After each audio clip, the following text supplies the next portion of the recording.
بسم اللہ الرحمن الرحیم نحمده ونصلی علی رسوله الکریم اما بعد فاعوذ باللہ السمیع العلیم من الشیطان الرجیم من ہمزہ ونفخہ ونفثہ ومن یتق اللہ یجعل لہ من امرہ یسرا۔ جادو کے حوالے سے ہمارا سلسلہ جاری ہے۔ آج کی جو گفتگو ہے بہت اہم گفتگو ہے۔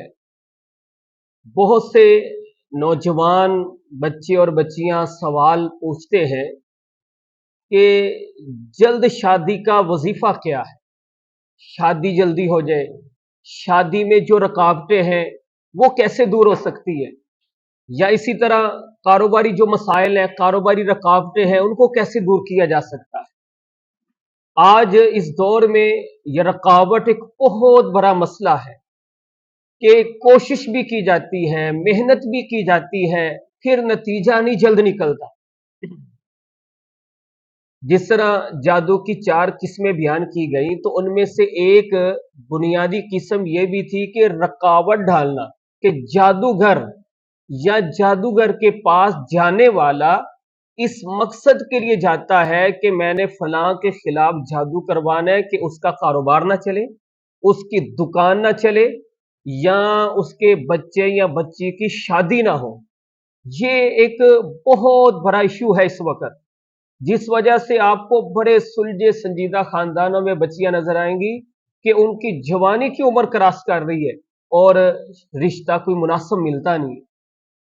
تو اس حوالے سے یہ جو رکاوٹ کا جادو ہے یہ کیسے دور ہو سکتا ہے، اس کے لیے کئی اہم چیزیں ہیں۔ سب سے پہلے تو یہ ہے کہ جس طرح سورہ نوح میں اللہ رب العالمین نے ایک نسخہ بتایا استغفار، فَقُلْتُ اسْتَغْفِرُوا رَبَّكُمْ إِنَّهُ كَانَ غَفَّارًا، کہ سب سے پہلے کاروباری کوئی ٹینشن ہے، رکاوٹ ہے، کاروبار نہیں چل رہا، یا اسی طرح دکان ہے وہ نہیں آپ کی چل رہی، سب سامان بھی ہے، ٹائم بھی دے رہے ہیں، وقت بھی دے رہے ہیں، کاروبار میں بھی آپ نے پیسہ بھی لگایا ہے، سامان بھی موجود ہے، لیبر بھی ہے، پھر نہیں چلتا۔ یا اسی طرح بیٹا بیٹی کا رشتہ ڈھونڈتے ڈھونڈتے کئی سال گزر گئے، تو یہ رکاوٹ دور کرنے کے لیے سب سے اہم جو چیز ہے وہ استغفار ہے، کہ کثرت کے ساتھ ایسا آدمی خود بھی اپنے بچوں کو بھی گھر میں بھی کہے کہ کثرت کے ساتھ استغفار کرے۔ استغفار کے مطلب کہ اللہ سے بخشش مانگے، استغفر اللہ، مختصر لفظ تو یہ استغفر اللہ۔ یا اسی طرح اردو میں بھی رب سے معافی مانگ سکتے ہیں۔ ہمارے پیارے پیغمبر علیہ السلام فرماتے ہیں کہ میں دن میں رب سے 70 بار معافی مانگتا ہوں، ایک روایت میں 100 بار کا بھی ذکر ہے۔ تو یہ جو رب سے بار بار استغفار کرنا ہے نا، اس سے رب کی رحمت کے دروازے کھل جاتے ہیں، اس سے رب کی برکتوں کے دروازے کھل جاتے ہیں، اس سے بہت سی آسانیاں ہوتی ہیں۔ اس لیے کہ سب سے پہلی چیز یہ ہے کہ اگر ہم چاہتے ہیں کہ یہ رکاوٹ دور ہو، چاہے جادوگر نے جتنا بھی زور لگایا ہے، جادو کروانے والا جو بھی کر رہا ہے، حاسد اپنی انتہا کو پہنچ چکا ہے، لیکن اگر ہم کثرت سے استغفار کریں گے، استغفر اللہ کہیں گے، تو اس کا نتیجہ بہت جلد ملے گا، بہت جلد نتیجہ ملے گا۔ اب استغفر اللہ یہ نہیں کہ بس رسمی کہہ دیا، زبان سے کہہ دیا، جب یہ کہنا ہے تو اس وقت ہماری توجہ بھی ہونی چاہیے کہ ہم رب کو کیا کہہ رہے ہیں، کہ استغفر اللہ، کہ میں معافی مانگتا ہوں اللہ سے، میں بخشش مانگتا ہوں اللہ سے۔ یہ عربی میں کہیں، اردو میں کہیں، یا اس طرح ملتے جلتے دیگر وظیفے اور دعائیں استغفار کے حوالے سے، تو لیکن اس وقت توجہ بھی ہونی چاہیے کہ میں رب سے یہ کہہ رہا ہوں، وہ 100 بار کہیں، 70 بار کہیں۔ ایسے افراد جو پریشان ہیں کاروباری حوالے سے یا بچے بچی کی شادی کے حوالے سے، وہ یہ کثرت کے ساتھ استغفار کریں، خود دیکھیں گے کہ اللہ تعالیٰ کی رحمت اور برکت کتنی جلدی آتی ہے۔ اسی طرح دوسرا بڑا اہم وظیفہ ہے، حضرت موسیٰ علیہ السلام جب مدین گئے تھے فرعون سے بچ کر، اس وقت ان کے پاس رہنے کے لیے کوئی جگہ نہیں تھی، اس وقت ان کے پاس کوئی روزگار نہیں تھا، اور کوئی رشتہ بھی، شادی بھی نہیں تھی، اور ہے بھی مہاجر تھے، ایک بیرون جگہ گئے تھے، لیکن انہوں نے وہاں ایک جملہ بولا کہ جس کی وجہ سے اللہ نے ان کی تینوں مرادیں پوری کی. کیا کہا انہوں نے؟ جو سورۃ القصص میں بھی ہے، رب انی لما انزلت الی من خیر فقیر.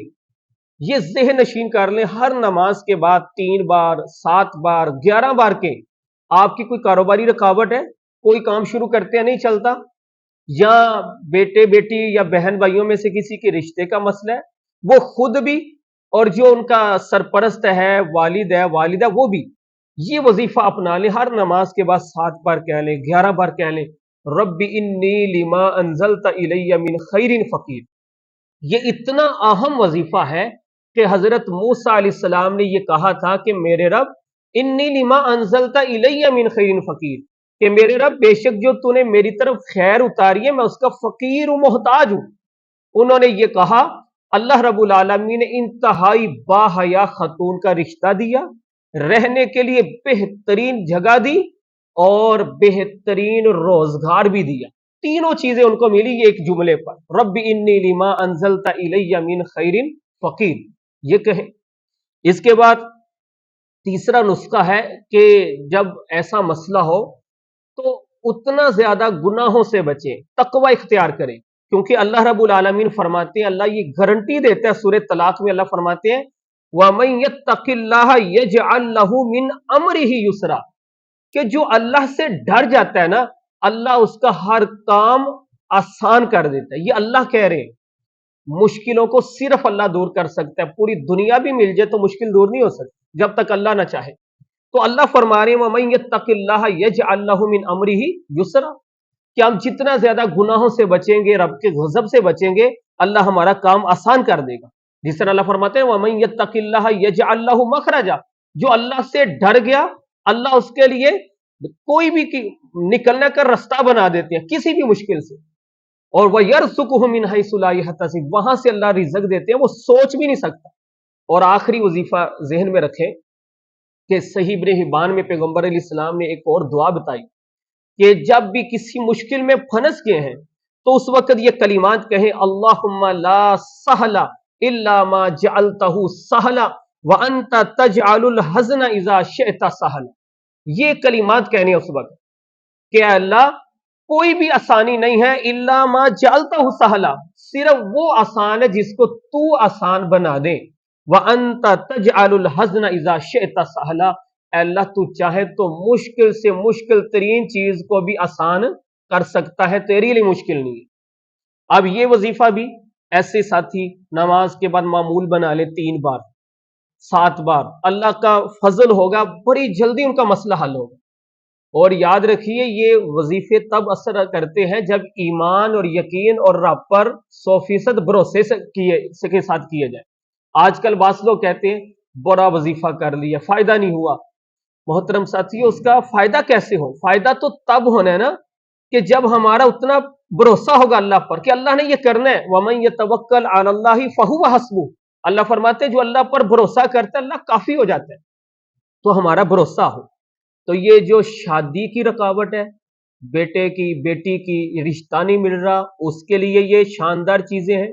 کاروباری کوئی بھی پریشانی ہے آپ اپنا کے دیکھ لیں، آپ بہت زیادہ مطمئن ہوں گے. یا اسی طرح دکان نہیں چلتی، آپ وقت بھی دیتے ہیں پیسہ بھی لگاتے ہیں، تو اس کے لیے سب سے پہلے تو یہ ہے کہ کثرت کے ساتھ استغفار کرنا، جتنا زیادہ ہو سکتا ہے کثرت سے استغفار کریں. دوسرا وظیفہ کہ آپ ہر نماز کے بعد کریں رب انی لما انزلت الی من خیر فقیر. تیسرا یہ ہے کہ اس کے ساتھ تقوی بھی اپنائیں، تقوی اختیار کریں، کیونکہ اللہ نے یہ گارنٹی دی ہے کہ جو اللہ سے ڈر جاتا ہے اللہ اس کا معاملہ آسان کر دیتا ہے. اور چوتھی چیز یہ ہے کہ یہ دعا بھی نمازوں کے بعد کریں، اللہم لا سہل الا ما جعلتہ سہلا وانت تجعل الحزن اذا شئت سہلا. جب ہم ایمان اور یقین اور اللہ پر مکمل بھروسے کے ساتھ یہ عمل کریں گے، اللہ کے فضل سے چند دنوں میں ہم اس کا رزلٹ دیکھیں گے.